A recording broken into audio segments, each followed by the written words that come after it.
কাছে মনে হয় পর্দা ইম্পর্টেন্ট না। আমি তো চয়েস করে দুই হিরোকে নিয়ে মাঝখানে বসেছি। আমার অনেক বড় একটা পাওয়া এখানে আমার পাশে ঢালিউড কুইন বসে আছে, তার সাথে স্ক্রিন শেয়ার করতে পারাটা অনেক বড় একটা ব্যাপার।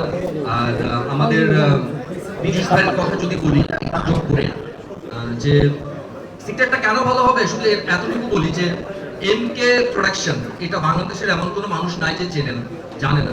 তো যেরকম Biju Sen as a producer হিসেবে পরীক্ষিত, অ্যাজ এ অভিনেতা হিসেবে পরীক্ষিত, সো এটা সে জানে আসলে কিভাবে একটা প্রোডাকশনকে ভালো করতে হয়। ইভেন সে বলেছে এখানে সবার সামনে যে প্রোডাকশনটা ভালো করতে যা যা দরকার সে সেটাই করবে।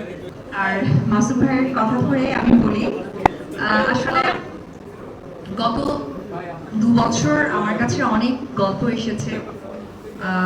আমার কাছে মনে হয়েছে যে আরেকটু সময় নেই।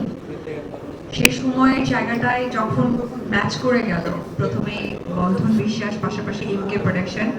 এবং এমকে প্রোডাকশনের আমি যে জিনিসটা লক্ষ্য করেছি যে আমাদের বাংলাদেশে সমস্ত বড় বড় সিনেমা কিন্তু তাদের কিনে নেওয়া এবং তারা সেইভাবে প্রেজেন্ট করে যাচ্ছে।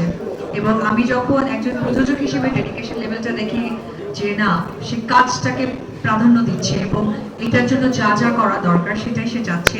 পাশাপাশি আমি তার অনেক কাজও দেখেছি, একজন নায়ক হিসেবে সে কিন্তু সফল।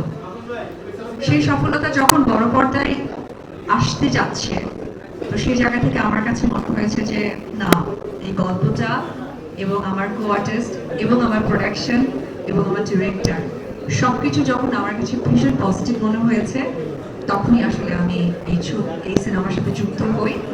আর অবশ্যই আপনারা আমার জন্য দোয়া করবেন যে আমি এত বেছে 2 বছর পর যেহেতু একটি সিনেমা করছি, অবশ্যই আমরা টোটাল টিম মিলে যেন সাকসেসফুলি কাজটা করতে পারি।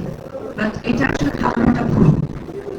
প্রশ্ন তো আসলে অনেক করা যায়, কিন্তু ধারণা একদমই ভুল। কারণ আপনারা সকলেই জানেন যে এখন ছোট পর্দার ম্যাক্সিমাম আর্টিস্টরাই কিন্তু খুব সাকসেসফুলি বড় পর্দায় কাজ করছে। আর আমি উপবিশ্বাস, যেহেতু একজন আমার ব্যাকগ্রাউন্ড, আমি নৃত্যশিল্পী, তো একজন নৃত্যশিল্পী কিন্তু ছোট পর্দাতেই কাজ করেন। তো সেইখান থেকে কিন্তু আমিও আজকে আপনাদের সেই প্রিয় দিদিটা হতে পেরেছি। সুতরাং আমার কাছে মনে হয় পর্দা ইম্পর্টেন্ট না, একজন অভিনয় শিল্পী হচ্ছে সব থেকে বিষয়। ওর পাশে 2জন হিরো আছে, তার কথা কেন বলছো না? আমি তো চয়েস করে দুই হিরোকে নিয়ে মাঝখানে বসেছি, দুই দিকে 2টা হিরো, মানে কম রাখিনি, ডানিও ফাঁকা রাখিনি, বায়ও ফাঁকা রাখিনি। দুই হিরোকে একটু প্রশ্ন করেন না, একটু সিনেমা করার আগে তাদের আত্মার মানুষ হইতে পারি যেন, প্লিজ। দেশে দেশে সবার সাথে দ্য নিউজ।